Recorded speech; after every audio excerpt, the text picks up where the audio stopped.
ধর্ম যখন বিজ্ঞানকে বলে রাস্তা ছাড়ো, বিজ্ঞান কি রাস্তা ছেড়ে দেয়? পোপের ভয়ে দেশান্তরী হয়েছিলেন লিওনার্দো দা ভিঞ্চি। সারাদিন একটা অন্ধকার ঘরের মধ্যে পায়চারি করতেন গ্যালিলিও গ্যালিলি। তাকে পাহারা দেবার জন্য বসে থাকতো একজন ধর্মের পেয়াদা, যার চোখের পাতা বাতাসেও নড়ত না। বিজ্ঞান কি তখন থেমেছিল? তীর্থের পাণ্ডাদের হই হই, তাদের লাল চোখ কি পেরেছিল পৃথিবীকে বেঞ্চের ওপর দাঁড় করিয়ে সূর্যকে তার চারদিকে ওঠবস করাতে?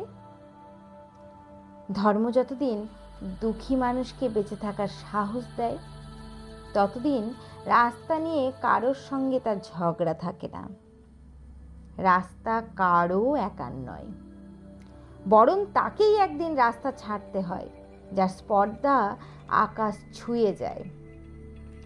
বিজ্ঞান যখন প্রেমের গান তুলে ভাড়াটে জল্লাদের পোশাক গায়ে চাপায়, আর রাজনীতির বাদশারা পয়সা দিয়ে তার ইজ্জত কিনে নেয়, আর তার গলা থেকেও ধর্মের সারেদের মতোই কর্কশ আদেশ শোনা যায়, রাস্তা ছাড়ো, নইলে।